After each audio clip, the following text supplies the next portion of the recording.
자, 은서부터 북토크 시작하겠습니다. 안녕하세요. 똥짠 할머니에 대한 보토크를 할 윤서입니다. 우리는 보통 이야기에 나오는 할머니 하면은 주인공에게 필요한 조언을 아끼지 않고 또 무척 인자한 할머니를 떠올립니다. 그러나 이 세상 모든 할머니들이 그런 건 아니다. 물론 할머니들이 우리를 모두 다 사랑하고 아끼긴 하지만 어떤 병 하나 때문에라도 자상하고 인자했던 할머니가 이상해질 수도 있습니다. 이 책은 자상했던 할머니가 갑자기 이상한 사람으로 변한 것 같아 보이는 내용을 담은 책입니다. 이 책의 주인공은 원래 살던 집에서 이사를 가게 되는데요. 할머니랑 같이 방을 쓴다는 사실에 무척 슬퍼합니다. 저라면은 제 생각에는 무척 좋아했을 것 같습니다. 왜냐하면은 누구랑 같이 잔다는 건 전 누구랑 생활하는 게 그다지 나쁘지 않고 또 할머니랑 친한 할머니랑 같이 지내면은 무척 기분이 좋을 것 같기 때문입니다. 하지만 그 뒤에 상황을 보고 전 생각이 바뀌었습니다. 온갖 장독대에다가 낮에다가 연장을 들고 온 할머니가 만약 제 방에 있다면은 저는 그때는 정말 싫었을 것 같습니다. 왜냐하면 저도 저만의 물건들이 필요하고 생활이 필요한데 할머니께서 그런 모든 것들을 다 가져오신다면은 저는 저만의 생활을 누릴 수가 없기 때문입니다. 저는 맨 처음에 이 책의 뒷표지를 보고 할머니가 약간 치매에 걸렸다는 것을 예상할 수 있었는데요. 근데 만약 그걸 모르고 이야기를 읽었다면은 그저 이 할머니의 행동이 되게 이상하게만 느껴졌을 것 같습니다. 막 한밤중에 물그릇을 거실이랑 주방 사이에 늘어놓고 옷가지를 말린다면서 줄줄줄줄 늘어놓으면 진짜로 저는 무섭고 우리 할머니가 미치셨나 하는 생각이 들 것 같습니다. 이 책에서 제가 할머니가 했던 행동 중에서 좀 되게 제가 생각했을 때 너무할 것 같았던 행동은 우리가 그 모든 활동을 하고 있었는데 주인공이 갑자기 할머니께서 TV에 불이 났다는 소식이 난 거를 보고 물바가지를 떠다가지고 그거를 던져버린 것입니다. 그것 때문에 제 생각에 주인공은 되게 화가 나고 친구들에게도 물론 망신을 당했을 거고 자신이 열심히 했던 모든 활동이 쏟아져서 친구들에게도 미안하고 자신도 무척 화가 날 것 같습니다. 하지만 다행히도 할머니가 치매에 걸렸다는 걸 안 이후로 가족들은 할머니에게 더 살갑게 대하고 마지막엔 할머니가 퇴원해서 집에 오는 것이 저는 보기가 좋았습니다. 할머니와 주인공이 앞으로 행복하게 잘 살길 바랍니다. 이상으로 북토크를 마치겠습니다. 감사합니다. 네, 수고했습니다. 다음. 안녕하세요. 저는 똥싼 할머니에 대한 부탁을 할 강혜은입니다. 저는 할머니께서 서울에 계셔서 할머니를 보러 가는 일이 보통 주말에 뭐 2주에 한 번씩이나 3주에 한 번씩 보러 갑니다. 할머니를 보는 마음이 매우 설레기도 하고, 그리고 할머니랑 같이 놀 생각을 하니 기대도 되지만, 한편으로는, 그냥 집에 있거나 아니면 우리 가족들과 함께 그냥 놀았으면 하는 마음도 있습니다. 그래서 저는, 많이 보지 못하는 할머니가 1대1로 만약에 있는 상황에서는 어색하기도 하고 침묵의 시간이 이어지기도 합니다. 그래서 이 책의 주인공인 세세미와 그리고 여자 주인공의 오빠인 세로미의 마음도 이 책을 읽으면서 더 이해가 더 많이 갔던 것 같습니다. 아무리 당연히 할머니가 우리 손자, 손녀들을 사랑하고 그리고 좋아하는 것은 알고 있지만 할머니의 행동이 그렇게 표현이 잘 되지 않는다면 저라도 할머니가 불편하고 그리고 할머니랑 노는 것이 싫을 수 있을 거라 생각했습니다.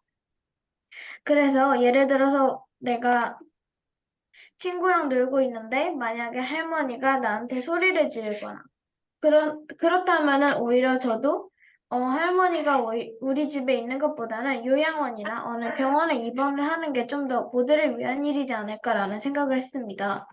그래서 세세미의 아버지가 할머니를 요양원에 보냈을 때 그것에 대해서 자신이 불효자라고 생각하고 그리고 매우 슬퍼하면서 술을 마셔서 많이 취한 장면이 살짝 이해가 되지 않았습니다. 아무리 자신이 할머니를 포기한 것 같은 마음도 살짝 있었을 수 있겠지만, 그것이 할머니한테 좀 더 조금이라도 도움이 된다면 그것은 자신이 불효자인 것이 아니라 할머니를 위한 일이라고 생각했기 때문에 아빠와 엄마의 어떤 한 부분에서는 이해가 되지 않았습니다. 하지만 맨 마지막에 이 책은 해피엔딩으로 할머니가 나중에 맨 마지막에 유치원에 가는 것처럼 복지관이라는 곳에 가가지고 다른 노인분들과 행복하게 하는 생활을 하고, 그리고 세세미의 가족들도 할머니가 아프다는 걸 더 깨닫고 더 살갑게 굴었던 장면이 가장 인상 깊었습니다. 아무리 할머니가 아프다고 해도 저는 그 할머니를 최대한 저도 우리 할머니를 더 사랑하려고 노력해야 될 것 같습니다. 이상으로 북토크를 마치겠습니다. 네, 다음 정윤이. 안녕하세요. 똥싼 할머니에 대해서 독특을 한 한경일입니다. 이 책은 치매에 걸린 할머니와 그 할머니의 가족들에 대한 이야기인데요. 저도 할머니는 원래는 따뜻하고 굉장히 손자들에게 좋은 분이셨지만 치매에 걸리고 나서는 자기 아들, 즉 아이들의 아빠만 찾고 다른 사람들에게는 좋게 대하지 않으면서 이 집에서는 갈등이 나타납니다.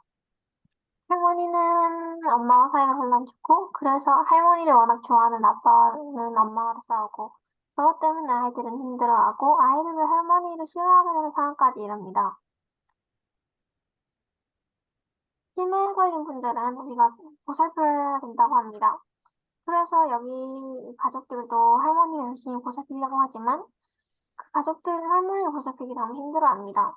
저는 이 책을 읽으면서 만약 제 할머니도 이렇게 치매에 걸려서 이렇게 행동하신다면 어떨까라고 생각을 해봤습니다.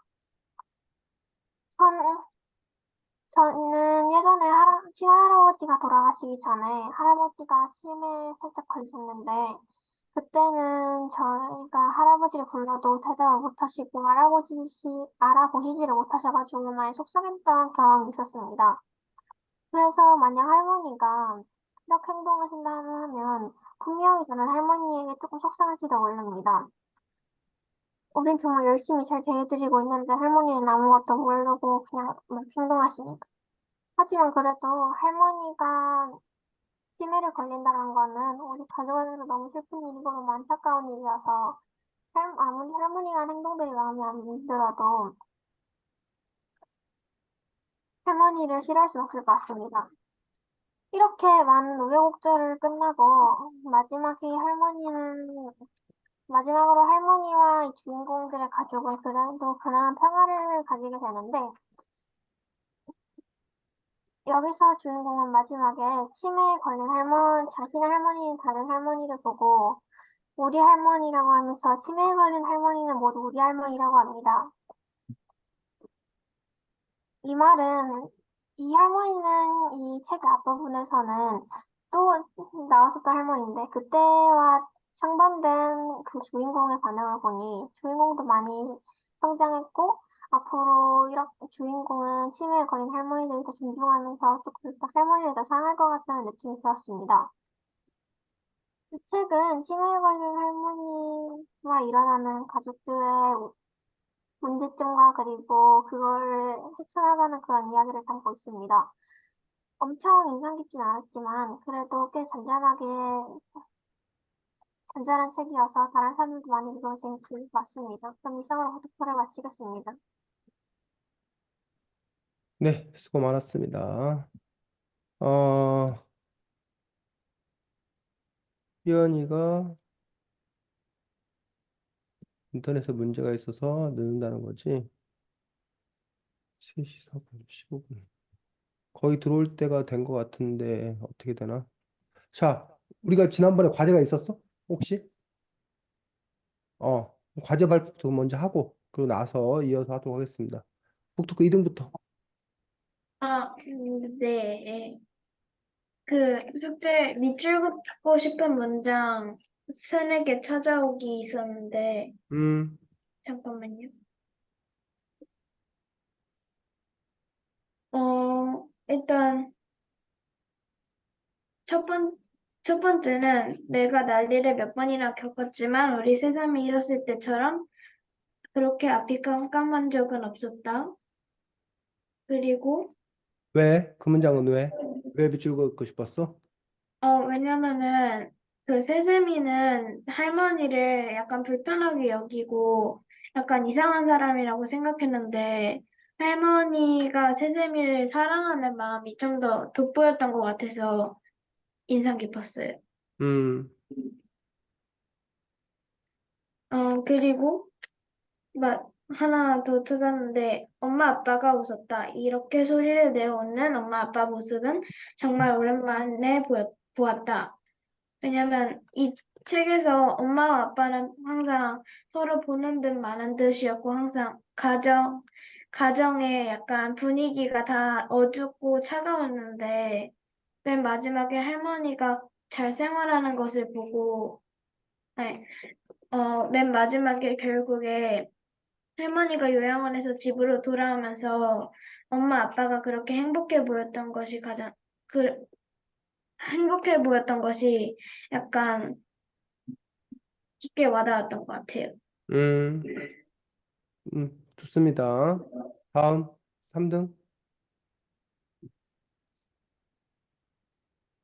저는 그 오빠가 내가 할머니를 요양원 보내자고 해서 요양원에서 거지처럼 앉아있는 할머니를 생각하면 네, 첫 번째로 못지를 쳤고요. 음, 왜냐하면 처음에는 할머니를 할머니가 치매 걸리고 하는 행동들로 엄마가 슬퍼하는 걸 보고 할머니를 많이 싫어했는데 정작 그 요양원을 보내니까 갑자기 할머니가 따뜻해지고 보고 싶고 그런 게 잘 타는 것 같아가지고 음, 좋고 다음에는 치매에 걸린 할머니는 모두 우리 할머니거든을 보고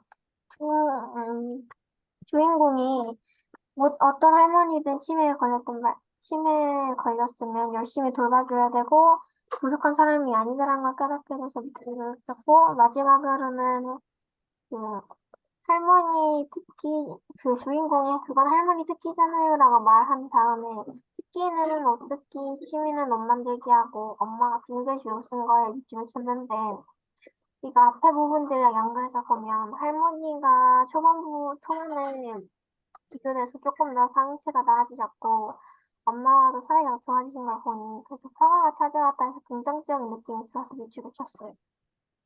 음, 다음 문서. 제가 하고 싶었던 첫 번째 문장은 치매에 걸린 할머니는 모두 우리 할머니야라고 말하는 세세미의 말이었고, 왜냐하면 이 말은 다른 할머니들도 모두 다 보살펴주겠다는 세세미의 마음이, 무시하지 않겠다는 마음이 드러나 있었기 때문이고, 또 엄마가 할머니를 목욕시키면서 할머니가 겨울 나무 같네라고 하는 점도 할머니가 이제 많이 야위었고 그렇다는 뜻에서 인상 깊었고, 그리고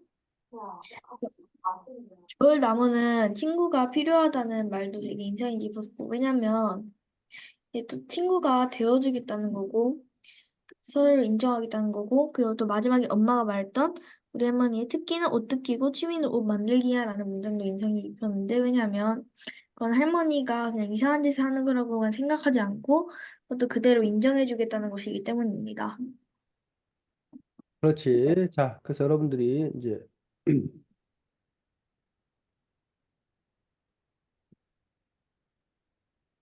밑줄 긋기라고 하는 그 부분들에 있어서 책에서 여러분들 밑줄 긋기라는 부분에서 어, 책에서 중요한 내용을 가진 부분, 내용, 의미 있는 부분, 중요한 내용이나 중요한 내용 여러분들이 밑줄 수 있고 의미 있는 문장. 그러니까 그 문장 그 자체, 그러니까 여기 같은 경우는 그 책 스토리상, 책 내용상 나름 중요성을 갖고 있는 어떤 그런 문장인 거고 이 의미 있는 문장이라는 것은 책에서 중요한 것이 아니다 할지라도 그 문장 자체가 어떤 그 의미, 깊은 뜻을 갖고 있는 거야. 우리가 생각해 볼 만한 어떤 그런 거리를 갖고 있는 거야. 그럴 때 그런 의미 있는 문장에 대해서 여러분들이 밑줄을 그을 수도 있고 또는 아름다운 문장? 뭐 아름답다고 하는 것도 뭐 좋은 문장. 어, 뭐, 문학적인 표현을 갖춘 문장. 이런 문장 같은 경우가 그 문장 자체가 너무 아름다워서 좋아서 그래서 이제 여러분들이 밑줄을 그을 수 있다고 생각이 들어서 커다랗게 이제 한 밑줄을 긋는 것들이 이제 세 가지 경우에 그 밑줄을 그어서 여러분들이 할 수 있는데 우리가 이제 그 배우고 있는 것들 중에 우리가 지금 독서감 상문 쓰기를 하기 위해서 우리가 이제 여러 가지 활동들을 지금 이렇게 하고 있는 그런 중이거든. 근데 이 독서감 상문 쓰는 데서도 바로 여러분들이 평상시에 밑줄 그었던 것들을 중심으로 해서 독서감 상문을 쓰는 것도 하나의 방법이 되는 거예요. 그래서 지금 여러분들이 얘기했던 것처럼, 그러니까 아예 그 직접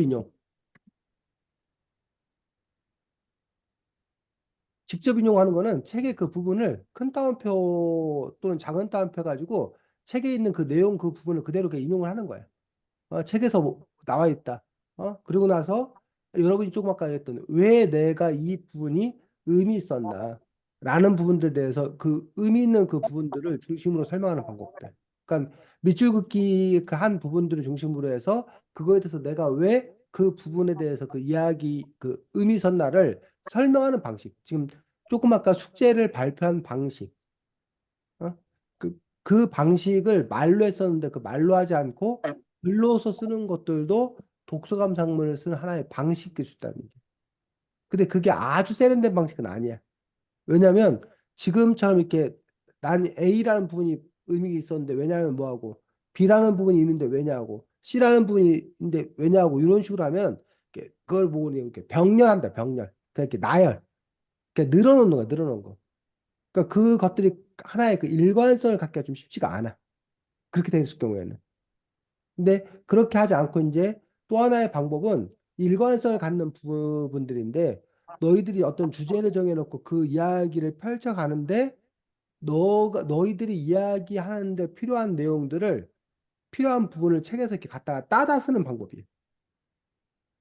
그래서 특히 이제 이렇게 직접 인용을 해주면 더 효과적인 어떤 그런 부분들이 독서 감상문 느낌이 더 확실히 나. 그러니까는 독서 감상문 기본적으로 책 이야기를 쓰는 거잖아. 책을 읽고 책을 읽은 여러분의 이야기를 쓰는 건데, 근데 이제 주제를 정해놓고 주제 중심으로 이렇게 이야기를 쓰다 보면 책 이야기를 자기 언어로 이렇게 바꿔서 쓰는 경우가 많거든. 그냥 줄거리나 이런 것들은 다 책에 있는 내용을 그대로 옮기는 게 아니라 여러분의 말로 이렇게 바꿔서 쓰는 거잖아. 뭐, 이 책은 치매 걸린 할머니 때문에 한 가족이 당황해하고 그러면서 서로를 이해하는 이야기입니다. 이거는 지금 이 똥싸 할머니라는 책을 선생님이 선생님 말로 뭐 한 거야? 바꾼 거란 말이야. 이렇게 바꾸는 것보다 직접 그 부분을 뭐 하는 거야? 직접 그 대사를 중간중간 보여주는 거야. 그래서 너네 혹시 무슨 요즘에 그 유튜브 같은데 그 드라마나 뭐 이런 거, 영화 이런 거를 짧게 그 요약해 주는 거 혹시 그런 거 본 적 있어? 그런 거 보면 이제 방식이 그런 식으로 하잖아. 그러니까 뭐 그 세세민의 가족에게 갑자기 할머니가 찾아오는데요. 하면서 이제 그 한 장면을 보여줘. 그러고 나서 또 이제 막 뭐 하다가 또 다른 장면을 또 이렇게 보여줘. 그러니까는 나름대로 이렇게 중요한 장면은 원래의 작품에서 따오고 그렇지 않은 부분들은 작가가 그 나레이터가 간단하게 설명해주고 그런 식으로 그 이야기 전체를 하는 어떤 그런 것들처럼 여러분이 독서감 상문을 쓸 때도 여러분의 어떤 그런 주제를 중심으로 이야기를 펼쳐가는데 그 필요한 부분들을 따다가 직접 인용해서 글을 쓰는 것들이 그렇게 됐을 경우에 이제 독서 감상문의 어떤 그런 느낌이 더 확 살아나게 되는 그런 또 좋은 장점들을 갖고 있고 또 하나의 장점들은 뭐 물론 뭐 독서 감상문을 쓰는 여러분이 글을 더 잘 쓸 수도 있지만 기본적으로 작가들이 어쨌든 그 글을 잘 쓰는 사람들이니까 그 작가들이 좋은 글을 갖다가 따다 갖다 씀으로써 여러분의 작품이 더 빛난다는 거예요. 여러분의 글이 더 빛난다는 거예요. 그러니까 은서가 직접 그 요리를 해가지고 친구들에게 맛있게 대접하는 방법도 있지만 은서가 몇 가지는 은서가 요리를 하고 어 뭐야 그 맛집 요리를 사다가 중간중간에 놓으면 은서가 그 차린 상차림의 가치가 더 높아진다는 거지. 이해가? 네. 다만 이제 문제는 이거지. 은서는 숟가락 젓가락만 놓고 다른 거 다 막 사다 놨어. 그럼 그럴 때는 또 이제 뭐가 문제인 거야? 그 은서의 상차림이라고 말하기는 어렵잖아. 어렵다. 은서는 그냥 사다가 놓은 사람에 불과하잖아. 그렇게 됐을 경우, 즉 책의 이야기를 너무 많이 갖다 읽는 경우에는 이게 자기의 독서 감상문이 아니라 그냥 책 이야기가 돼버리는 또 그런 한계, 그런 문제점들이 또 있다는 얘기예요. 그런 점에서 이제 적정한 그 비율을 잘 지키는 것도 또 나름 또 필요한 일이라고 생각합니다. 희연이가 계속 안 들어오네. 음. 자, 그래서 오늘은 여러분들이 독서 감상문과 관련되어서 독서 감상문의 요소가 여러 가지가 있는데 그중에 이제 첫 번째가 주제 찾기,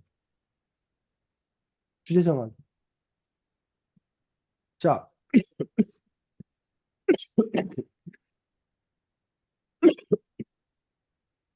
독서 감상문뿐만 아니라 사실은 모든 글이라는 것들이 뭐가 있다? 주제, 그치? 주제가 있다. 주제라는 건 뭐냐?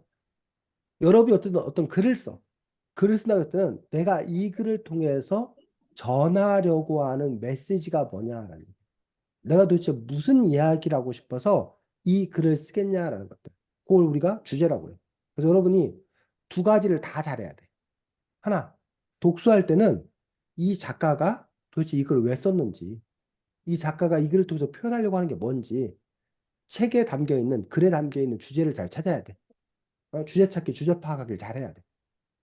반대로, 여러분이 뭐 할 때는, 글을 쓸 때는 그냥 막 쓰는 게 아니라 여러분의 글 안에 뭐가 담겨 있었다? 여러분이 그걸 주제? 통해서 이야기하고자 하는 주제가 담겨 있어야겠다. 근데 우리가 많이 오해하는 게 있어. 여러분이 그런지 안 그런지 모르겠는데, 주제 이퀄 교훈이라고 생각하는 사람도 있어. 즉, 주제는 꼭 교훈을 담아야 된다라고 해서, 뭐뭐 합시다. 뭐 착하게 살아야 된다. 뭐 효도해야 된다. 뭐 질서를 잘 지켜야 된다. 공부 열심히 해야 된다. 뭐 이런 식으로 주제 이퀄 교훈이라고 생각하는 경우가 있는데, 그렇지 않아. 주제와 교훈의 관계는 이거야.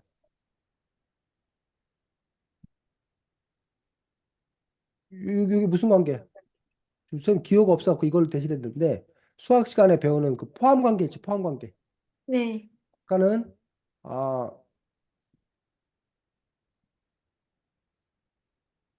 요거예요. 이게 주제야.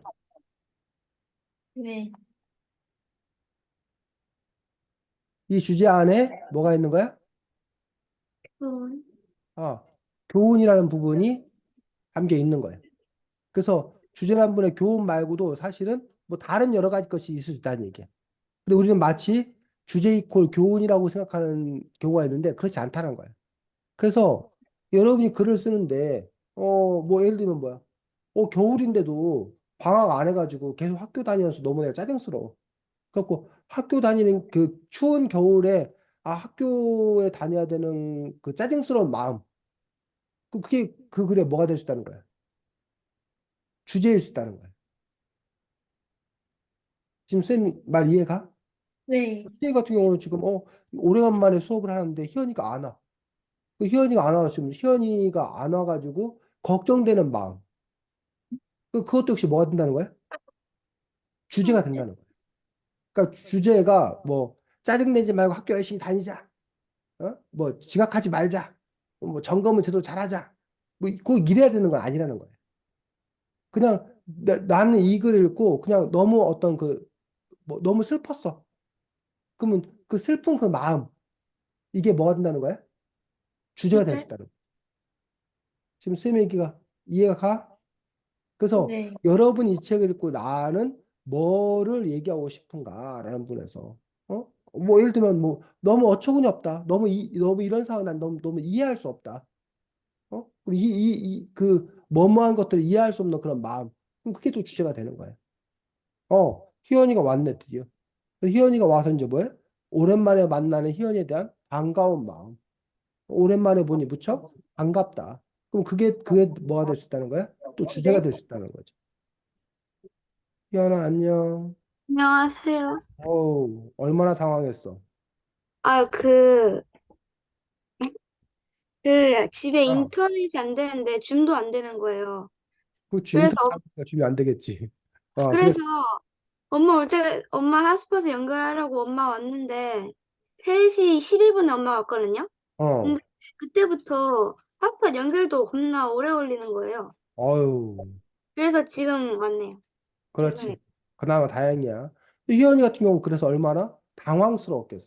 그러면 그분에서 희연이가 오늘 내 일기를 쓴다. 그러면 갑자기 인터넷도 안 되고 막 그래서 그 당혹스러웠던 그 마음. 그게 뭐가 될 수 있다는 거야? 주제가 될 수 있다는 거야. 그래서 희연이가 지금 선생님이 뭐 갑자기 뭔 소리를 하나, 내가 늦게 들어와갖고 나를 위로하고 막 이런 줄 알았더니 갑자기 뭐 이상한 얘기를 하고 있고. 그 희연이가 이게 배신당한 그 느낌. 응? 에? 야, 어떻게 선생님이 저럴 수가 있냐? 그 선생님에 대해서 분노하는 마음. 그럼 그것도 역시 뭐가 된다는 거야? 주제가 된다는 거지. 그 희연아 지금 우리가 뭐에 대해서 공부하고 있냐면 독서 네. 감상문을 쓰기 위해서 제일 먼저 필요한 게 주제가 필요해요, 주제.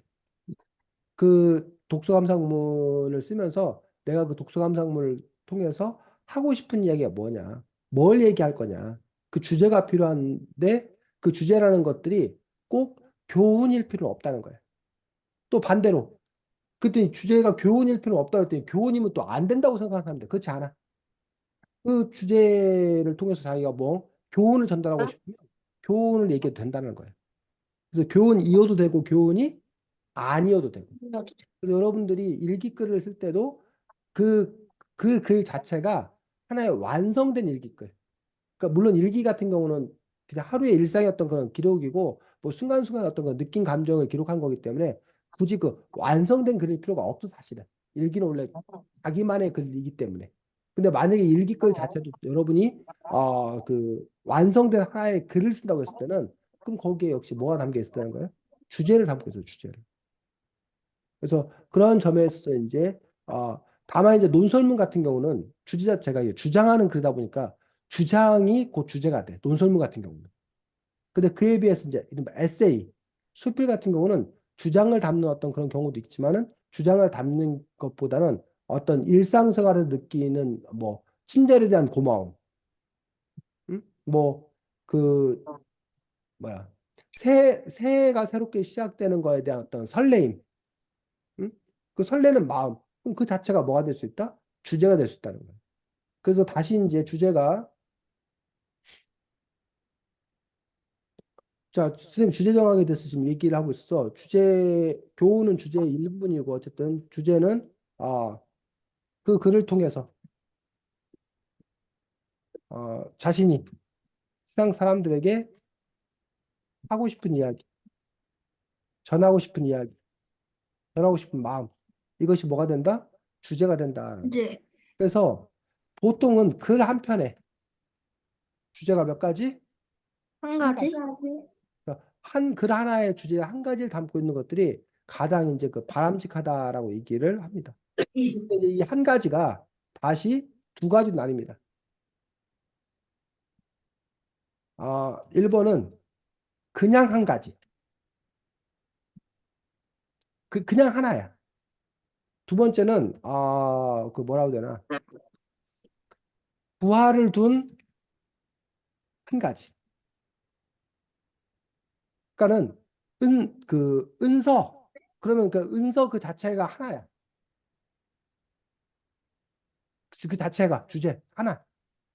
그런데 나는 은서가 아니라 나는 은서 내 가족. 주제가 여러 개.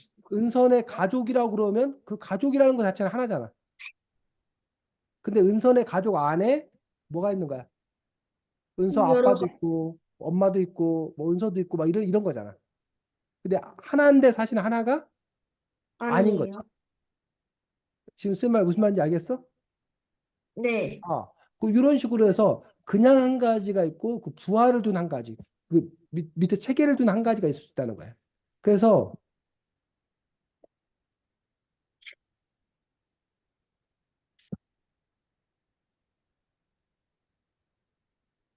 지우기가 그 그냥 이렇게 그냥 이 한 가지가 이렇게 이거 하나가 있는 거고 있고 또 하나는 요 하나인데 요게 요렇게 요렇게 이런 것들이 모아서 한 가지인 경우가 있고. 어? 자, 또 한 가지 경우는 여러분들이 꼭 한 가지가 아니라 때로는 이렇게 뭐야? 요런 식으로 될 수 있어. 요런 식으로. 주제가 한 가지가 아니라 여러 가지야. 근데 그거를 다만 이렇게 자기가 그걸 뭐해서 연결고리를 지어가지고 이렇게 한 가지로 만들 수도 있어. 그러니까 나열적으로. 그래서 그건 자기가 이제 어떻게 하냐에 따라 달라진다는 거지. 그 주제 덩어리 자체가 크냐, 아니면 서로 이렇게 깊은 연관성 갖고서 묶을 수 있느냐, 아니면 여러 개 있는데 그걸 내가 그냥 이렇게 뭐해? 잘 이어줄 거냐, 이어줄 거냐. 이런 부분에 따라 달라진다는 거예요. 그래서 또 이제 주제를 정할 때 여러분이 또 생각해야 될 것들이 뭐냐면 이게 좀 제일 어려운 부분이야. 독서 감상문 같은 경우는 책을 읽고 감상문을 쓰는 거잖아. 근데 이제 책 중심으로 독서 감상문을 쓸 거냐, 나 중심으로 독서 감상문을 쓸 거냐에 따라 달라진다는 거야. 책 중심으로 독서 감상문을 쓸 거면 이 책에서 중요하게 얘기하고 있는 것에 관해서 내가 생각하는 것. 사실 이게 제일 바람직한 독서 감상문이에요. 책에서 중요하게, 그러니까 이 똥싸 할머니는 어떤 문제를 다루고 있는 거야? 치매. 네. 치매 문제를 다루고 있잖아, 치매. 그 할머니의 치매 문제. 그러면서 가족의 문제를 다루고 있는 거잖아. 그러면 그 치매와 가족 문제에 대한 자기가 하고 싶은 이야기, 치매와 가족 문제에 대한 자기의 생각, 자기의 이야기, 요 주제를 담고 있는 게 제일 바람직해. 근데 나는 요 이야기에서 그게 아니라 엄마하고 아빠가 어? 그 치매 할머니를 돌보기 위해서 엄마가 그 직장을 그만둬야 되나 말아야 되나 막 그런 얘기 나오잖아. 네. 그럼 코코 얘기. 거기서 왜 하필 엄마가 그만둬야 되느냐? 아빠가 그만둬야 되는 거, 아빠가 그만둘 수 있는 거 아니냐? 라고 나는 이 책에서 뭐의 문제? 성차별의 문제를 나는 관심을 놓고 본 거야. 난 그 성차별에 관한 문제에 대한 이야기를 쓰면 돼, 안 돼? 쓰면 안 돼요? 어? 안 돼요? 굳이 그걸 주제로 삼으면 되냐고, 안 되냐고. 아, 그렇잖아요. 된다고. 돼요. 된다고. 근데 다만, 그거는 이 책의 중심 주제가 아니라 내가 중요하게 생각하는 주제인 거야. 근데 이게 뭐 법이라는 게 정해져 있지 않아. 어? 그래서 뭐 독서 감상문을 쓸 때 책에서 중요한 얘기를 써야 되는지 내가 중요하다고 생각하는 걸 써야 되는지 그 두 개가 일치하면 상관이 없지만 일치하지 않을 경우에는 누가 선택해야 된다? 자기 자신이 선택해야 된다. 선생님 개인적으로 조언은 자기가 중요시 여기는 거를 쓰라는 게 선생님 개인적인 조언이에요. 근데 만약 여러분이 대회에 나가, 어? 뭐 무슨 대회에 나가, 그럴 때는 자기가 중요시 여기는 거를 쓰는 게 좀 위험성이 커, 도박성이 커. 안정적인 거는 책에서 중요하게 여기는 거를 갖다가 쓰는 게 더 안정적이에요. 왜냐하면 대다수의 심사위원들이 그 책에 관한 독서 감상문은 그 책에서 중요하게 얘기하는 것에 관해서 이야기하고 있는지를 살필 경우가 더 커. 그 책을 제대로 파악하고 있나 뭐 이런 식이기 때문에.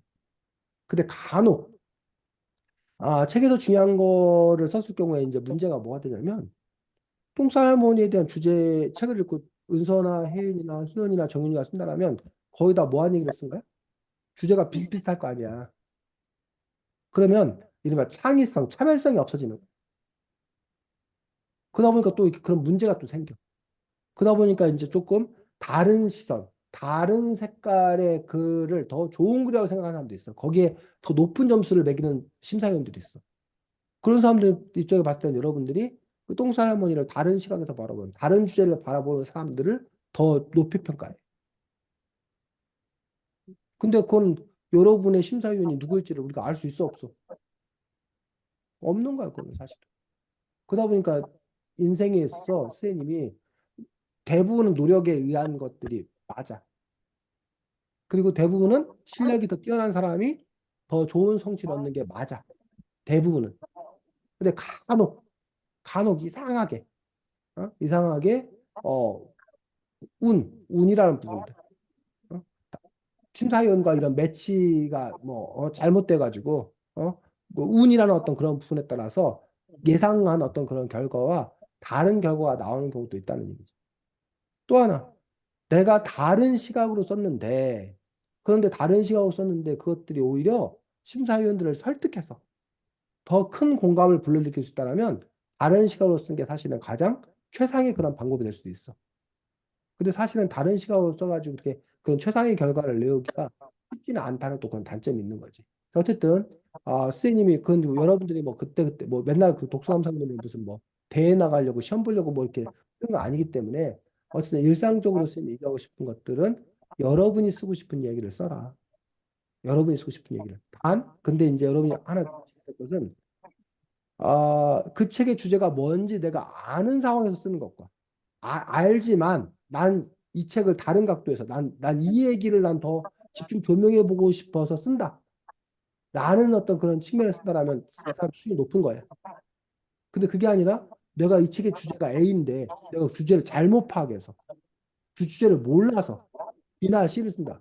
요거는 좀 문제가 있다는 거예요. 이해가? 네. 아. 자, 그 다음에 주제를 볼 때, 그 주제가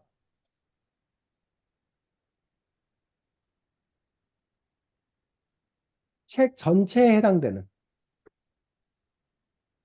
큰 주제가 있고, 책 부분에만 해당되는 작은 주제가 있을 수 있어요. 그래서 더 바람직한 건 요 큰 주제. 책 전체를 아우르는 큰 주제. 이게 보통 책에서 얘기하고 있는 어떤 그런 주제예요. 근데 이제 어느 한 특정 부분에만 해당되는 어떤 그런 작은 주제가 있을 수도 부분에만 해당하는 작은 주제가 있었는데 부분에만 해당하는 작은 주제를 쓰면 된다 안 된다? 안 된다. 된다. 이것도 역시. 그러니까 안 된다 없어. 사실 독서감상은 이래야 된다는 게 없기 때문에 부분에만 해당하는 작은 주제를 갖고 쓸 수도 있다는 거야. 그리고 이제 그 이 부분에만 해당하는 작은 주제일 경우에는 이게 한 가지가 아니라 여러 가지를 개혁하는 거지. 큰 주제인 경우에는 아까 말했던 큰 거 하나 많이 쓰는 거고 부분에 해당되는 거 작은 주제는 여러 개일 수 있는 거고. 그리고 이 부분에 있는 해당하는 작은 주제를 묶는 방식이 두 가지가 있다고 그랬어. 아까 내가 혜윤이, 은서, 희연이, 정윤이라는 주제가 있으면 혜윤이, 은서, 희연이, 정윤이라는 그 작은 주제 네 가지를 보니까 공통적으로 한밭초등학교의 똑똑한 여학생들이라고 내가 그렇게 다시 내가 큰 주제를 묶는 거야. 그런 방식이 하나 있고 아니면 그냥 혜윤이, 희연이, 은서, 정윤이를 그냥 이렇게 뭐 하는 거야? 그냥 이렇게 나열적으로 묶어주는 그런 방식이 있다는 거야. 더 바람직한 건 첫 번째가 더 바람직해. 이 네 작은 주제에 공통점을 묶어서 큰 주제 안에 다시 작은 주제를 배치하는 방식들. 그게 제일 바람직하고 그러지 않았을 경우에는 작은 주제를 그냥 잘 이렇게 부드럽게 연결하는 어떤 그런 방식들. 병렬적으로 연결하는 어떤 그런 방식으로 또 쓸 수가 있다고 생각합니다. 자, 어쨌든 이 얘기는 나중에 우리가 더 구체적으로 하기로 하고 쌤이 이거 사실 지금 쌤이 막 이렇게 얘기해봤자 여러분 아직 머릿속에 감이 좀 잘 안 올 거예요. 근데 어쨌든 그래도 이걸 얘기를 해놓고 그 다음에 이제 여러분이 또 직접 해보고 다시 이제 설명하다 보면 쌤이 지금 이런 얘기를 왜 했나라는 부분들이 나중에 여러분이 좀 이해할 수 있을 거라 생각이 들고 지금부터 그럼 여러분이 할 일은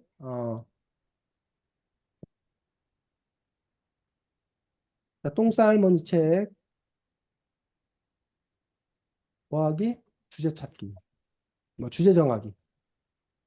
그래서 지금 뭐 선생님이 여러 가지 설명했지만 그런 거 다 집어치우고 그냥 여러분이 이 책을 읽고 난 이런 이야기를 하고 싶다. 라고 하는 것들을 여러분들이 한번 지금도 선생님 시간을 뭐 한 7분 정도 줄 테니까 다시 한번 책을 쭉 보면서 문장으로 그 글을 쓰라는 게 아니라 주제문 문장만 쓰면 돼. 예를 들면 지난번에 그 우리가 같이 그 제명화 기본소득이 뭐야라는 책을 갖고 작가의 만남 했었잖아. 어? 그럼 제명화 기본소득이 뭐야라는 책을 갖고 쌤이 예를 들어 본다면 그 책을 읽고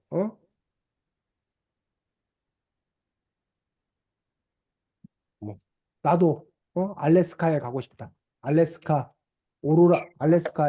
오로라를 보러 가고 싶어요. 보러 가고 싶다. 이것도 뭐가 된다고? 주제? 주제가 된다는 거야. 또는 뭐 그 뭐야 집안의 반대에도 불구하고 친구들과의 우정을 지킨 그 얘가 누구지? 친구 그 이름이 누군지 모르겠네. 김혜영. 땡땡이 용기가 대단하다. 이게 다 지금 큰 거야, 작은 거야? 작은 거? 작은 거야, 작은 거. 작은 거야. 근데 내가 그냥 이 얘기를 내가 하고 싶은 거야. 뭐 권정생 선생님 삶이 아주 감동적이다.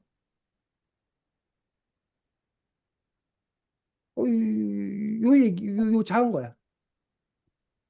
어? 근데 그에 비해서 이제 뭐야? 뭐야?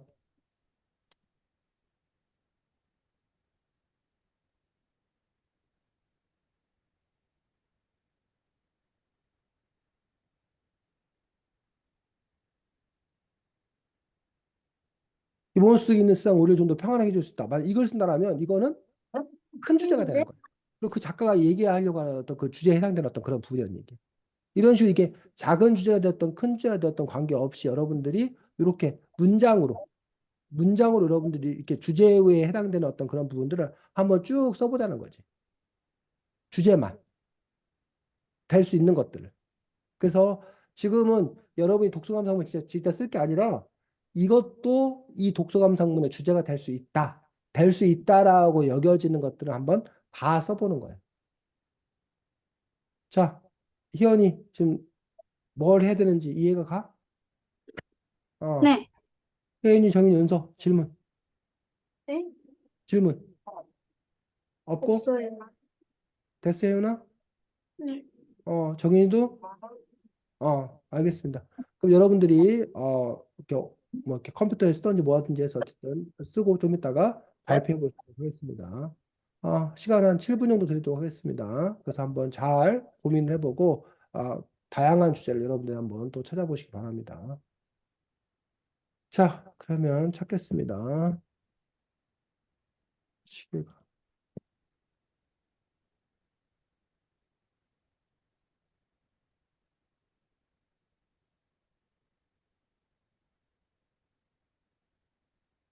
잠시 후에 만나겠습니다.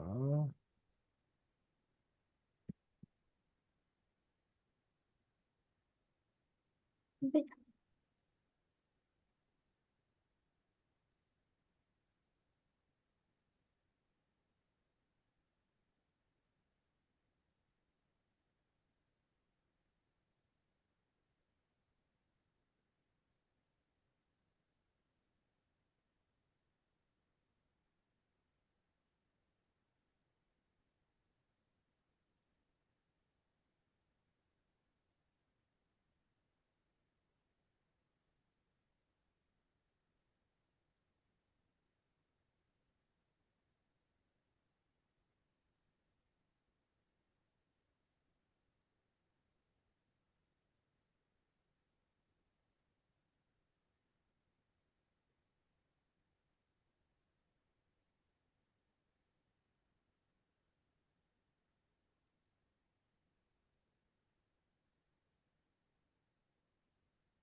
자, 시간이 되어서 북토크 3등 누구였지?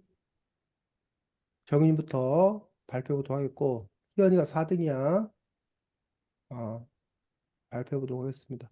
혹시 그 공유해 줄 수 있으면 공유해 주면 더 좋고 못하면 그냥 하면 되고 해보겠습니다. 네, 걸렸든 안 걸렸든 모두 할머니, 할아버지들을 배려해야 한다. 요양원이나 복지관 등 노인들을 버티기 위해서 좋은 곳은 어디일까? 아무리 싫은 일이 있어도 가출은 안 좋은 것이다.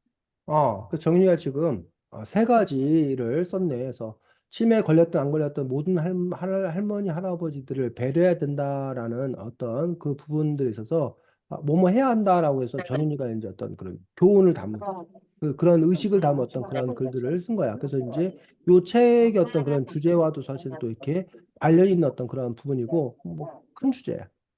두 번째 이제 요양원이나 복지관 중 노인들을 맡기기에 더 좋은 곳은 어디일까라는 부분에서 사실은 이 책을 읽고 또 상당히 고민되는 그런 부분들이 요 부분이기도 하지. 그 치매 노인들 또는 뭐 꼭 치매 노인이 아닌다 하더라도 어쨌든 노인들에 대한 그 부분을 또 어떻게 문제를 풀어가야 되는 건가라는 부분에서 이런 고민이었던 그런 지점들 꼭 이 결론을 내는 게 아니라 고민 그 자체를 자기가 주제로 담은 것도 가능합니다. 그다음에 아무리 싫은 일이 있어도 가출은 안 좋은 것이다라는 식으로 이제 해서 여기 이제 그 오빠의 그 가출이라고 해야 되나 어쨌든 그 행위에 대해서 또 이제 자기가 관심이 있기 때문에 그 행위를 중심으로 해서 또 이제 자기가 이야기를 풀어가는 것들도 하나의 방법이 될 수 있는 것들을 볼 수가 있습니다.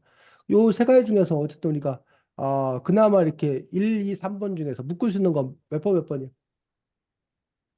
1번, 2번? 1번, 2번은 하나로 묶을 수도 있어, 사실은. 그 취지 음, 자체.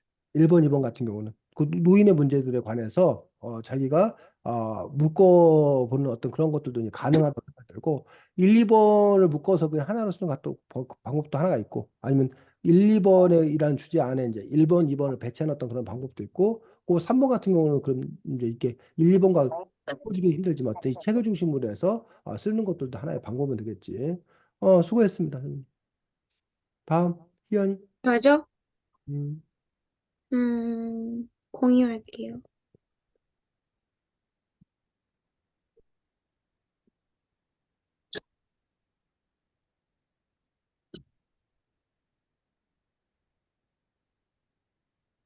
1번, 치매가 걸린 할머니를 요양원으로 내보내자고 한 오빠가 이기적인 것 같다. 가족들의 걱정을 무시하고 다시 할머니를 살짝 요양원으로 가는 오빠의 행동은 어리석다고 생각한다. 할머니께서 남녀차별을 하시는 것은 옳지 않은 행동인 것 같다. 노인복지 실버주간보호소에 치매에 걸리거나 돌보기 힘든 할머니를 마음 편히 맡길 수 있어 좋다. 할머니가 만든 음식을 먹고 불편해하는 오빠가 이기적이라 생각한다. 그렇지. 수현이도 지금 주제를 열심히 잘 찾았습니다. 희연이 같은 경우는 지금 뭐를 묶을 수 있을까? 1, 2, 3? 1, 2, 5. 1, 2, 5를 왜? 다 오빠에 관한 이야기니까. 그렇지. 1번, 2번, 5번이 오빠에 관한 이야기 중에서 그 오빠, 그 오빠가 이기적이고 뭐하다? 어리석다. 어리석고 이기적인 오빠라고 해가지고 그 부분을 중심을 둬갖고 너가 이 책을 읽으면서 이 오빠라는 캐릭터를 중점으로 쓰는 것도 하나의 방법이 되는 거지. 또 이제 3번 같은 경우는 이제 남녀 차별에 이제 초점을 맞춰가지고 그 이야기를 쓰는 것들이 있고 5번 같은 경우는 이제 마음 편히 맡길 수 좋다라고 해서 이제 어쨌든 또 4번 같은 경우가 참 4번 같은 경우가 이 책에서 오히려 이제 주제에 해당되는 그 큰 주제에 해당되는 또 그런 부분인 것들을 볼 수가 있습니다. 수고했습니다. 그다음 1등.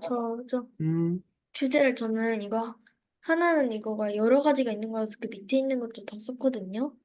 괜찮아. 그 세세민의 할머니가 어떻게 변해왔을까? 첫 번째는 세세미를 사랑하는 평범한 할머니. 그 주제가 이렇게 네 개가 있는데, 음, 오빠만 좋아하는 약간 미운 할머니. 3번은 치매에 걸린 무서운 할머니고, 4번은 귀여운 아기 할머니. 어. 그래도 두 개 더 그러면 이제 있어요. 그거 같은 경우 이제 은서가 보면 그 같은 경우 이제 그렇게 됐을 경우에 그 주제가 이제 그 안에 이제 작은 것도 있는 거고 결국은 그 뭐야 사람은 끊임없이 사람은 계속 뭐 한다? 변한다. 변한다. 아니면 뭐 사람들은 다양한 얼굴을 갖고 있다. 뭐 이런 식의 어떤 그런 글들이 가능한 거지. 사람의 얼굴은 하나가 아니라 다양한 얼굴을 갖고 있다라는 그런 주제하에서 그 안에 이제 은서가 그 작은 1번, 2번, 3번, 4번이라고 말한 것들은 그 안에 구체적인 내용이 돼요, 내용들. 그 다음에, 그리고 또 치매에 걸려도 사람들에겐 따뜻하게 대해야 된다. 음, 그리고 노인들을 요양원에 보낼 때는 생각을 많이 해야 한다. 음. 네. 그렇게, 그래서 이제 2번과 3번 같은 경우에 이제, 이 책 주제와 관련된 어떤 그런 부분들을 볼 수가 있고, 2번 얘기 다시 한번 읽어줄래? 두 번째 읽은 거? 은서야, 네, 두 두 번째 번째 읽은 거. 거요? 두 번째 거. 두 번째 거는 두 번째 주제요? 두 번째 주제. 치매에 걸려도 사람들에겐 따뜻하게 대해줘야 한다. 치매에 걸린 사람들에게 따뜻하게 네. 대해준다 해서, 치매 환자에게 우리가 따뜻하게 대해준다. 선생님, 그 얘기 잘못 들었고, 치매에 걸렸어도 따뜻하게 대해준다 해가지고, 치매 걸린 사람이 함부로 막 하지 말고, 치매 걸렸더라도, 자기가 치매 걸렸더라도, 제멋대로 굴지 말고 따뜻하게 대해주냐고, 치매 걸렸는데 그걸 어떻게 하죠? 선생님이 이해가 잘 안 됐어가지고, 그게 아니었어. 맞습니다. 자, 혜연이. 정리할게요. 음, 치매를 가진 사람이 가족 간의 갈등을 만들 수 있다. 음, 옛날에는 남녀 차별이 심했는데 양성평등이 지켜져야 한다. 음, 도움이 필요한 노인이 요양원에 가는 것이 나쁜 것만은 아니다. 음, 가정의 분위기로 자녀들의 정신적으로 고통을 받을 수도 있다. 음, 내가 이 책의 여자 주인공이었어도 할머니가 불편하고 미웠을 것이다. 음. 표현을 하지 않거나 내가 원하는 방식이 아니어도 할머니는 손자, 손녀를 소중하게 여기신다. 음. 노인들의 외로움과 아픈 증상이 많아지고 있다. 그렇지. 그래서 지금 혜연이도 지금 보니까 다양한 그런 주제들을 또 잘 썼고, 뭐 혜연이 역시 여기 보면은 이제 몇 번하고 몇 번을 묶을 수 있어? 음, 2번하고 5번 묶을 수 있을까? 일본하고 1번, 5번, 응? 1번, 5번, 1번하고 5번, 5번하고, 음, 그치. 1번, 5번 묶어도 되고, 2번, 5번도 묶일 수 있을 것 같고, 음,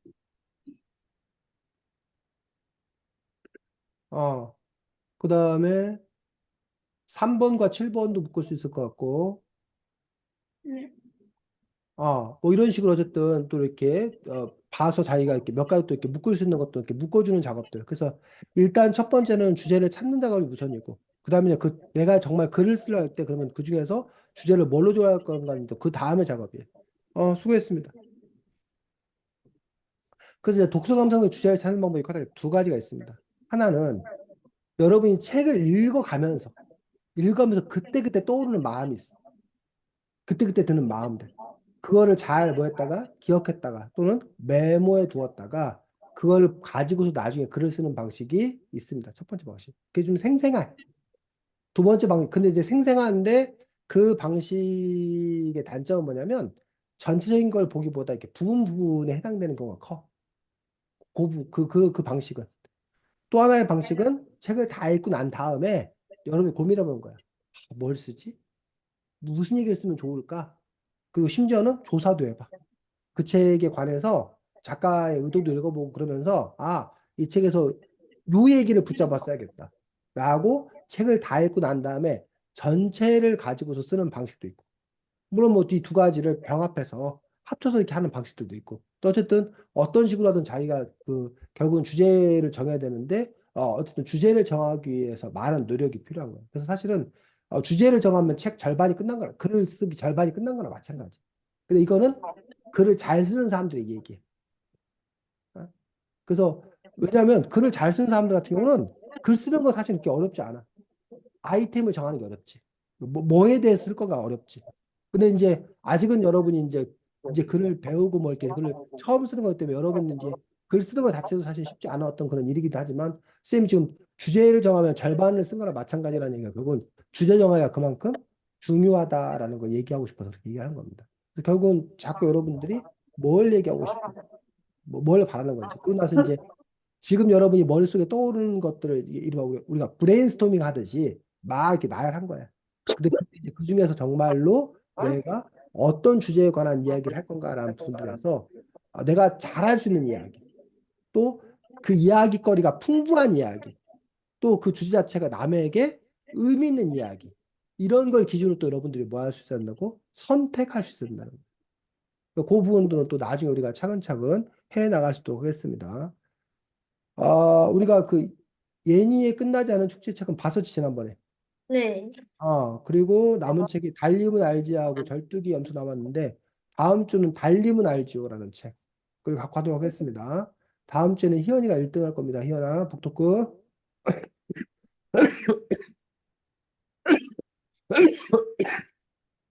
점!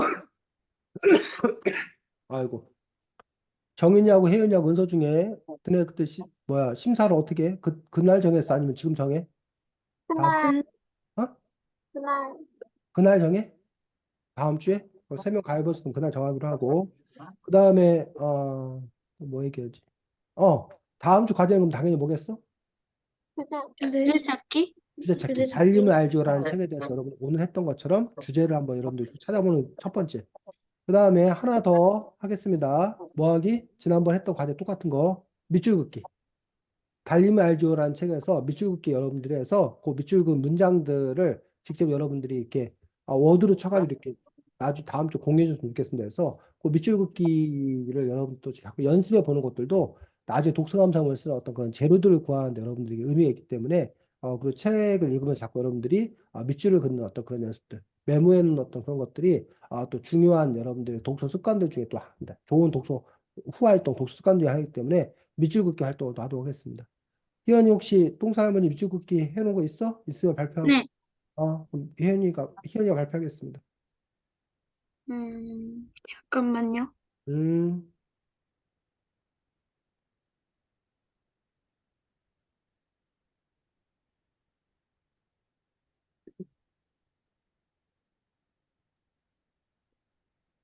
첫 번째, 35페이지에 음, 마치 토사코 숨도치 가족이 된 것 같다. 서로 뾰족한 바늘을 세우고 조금이라도 건드리면 찔 것 같은.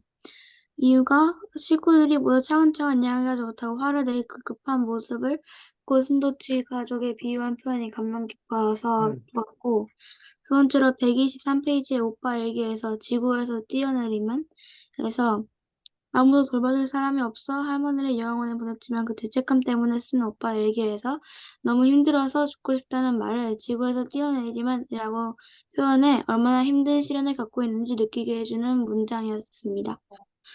세 번째 135페이지에 수학 선생님이 하신 말씀으로 문제는 풀라고 있는 거야. 그리고 문제는 반드시 풀리는 법이고 자신에게 풀리지 않는 문제점이 있지만 이 말씀 덕분에 희망을 품을 수 있을 것 같아서 보았고 네 번째로 153페이지에 사돈댁이 불쌍해서 우리는 모두 울퉁살퉁 자식들 키우느라 껍데기만 남았는데도 자식놈들은 잘 살기만 생각하니 부모님은 자신의 일생을 바쳐 자식들을 돌보며 키웠지만 정작 자식들은 그 은혜를 모르니 불쌍한 부모들의 마음이 내 마음을 울렸다. 해서 뽑았습니다. 그렇지.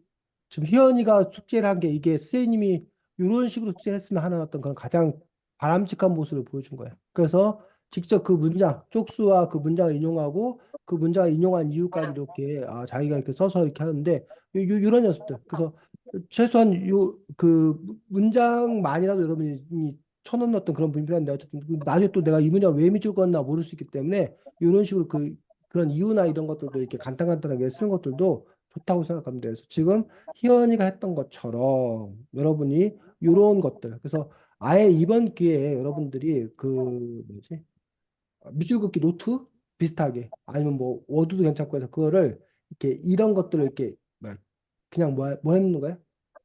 누가 기록해 놓는 거야. 사실 독서 감상문이라는 글을 한 편 쓰기는 되게 많은 에너지를 필요로 해. 근데 그나마 밑줄 긋기는 에너지가 좀 덜 들어. 그래서 여러분이 어떤 책을 읽었을 때 사실 우리가 책을 읽고 며칠 지나면 다 잊어버리잖아. 망각으로 가잖아. 근데 지금 희연이가 써놓은 것처럼 이런 식으로 써놓고 이걸 여러분 뭐 블로그라든가 같은 데 여러분이 그걸 차곡차곡 모아두면 그게 여러분의 그 포트폴리오가 되는 거야. 여러분의 누가 기록이 되는 거야. 그리고 그것들은 또 세월의 힘이야. 어느 한순간에 이룰 수 있는 것들이 아니라 여러분이 그걸 차곡차곡 쌓아놓으면 그게 작은 것들이 모여서 나중에는 수십 건, 수백 건 됐으면 그건 다른 사람이 그 흉내낼 수 없는 그 커다란 그 업적이 되는 거예요. 그래서 그러한 노력들을 하는 것들도 좋은 그런 방법이 된다고 생각합니다. 좋습니다. 그래서 지금 희연이가 했던 것처럼 달림은 알죠라는 책에 대해서 여러분들이 그런 작업을 또 한번 해보시기 바랍니다. 자, 아유, 오랜만에 아주 반가웠습니다. 선생님은 지난주 휴가였는데 감기 걸려가지고 아주 그냥 아이 또 목소리가 이상하지. 자, 그래서 놀다가 걸린 병이라서 어디에서 불쌍한 척도 못하고 지금 그러고 있습니다. 자, 학교 다니는 여러분 앞에서 선생님이 놀았다고 잘난 체 했습니다. 잘 지내고 다음 주 보겠습니다. 수고 많았어. 안녕. 안녕. 안녕히 계세요. 그래.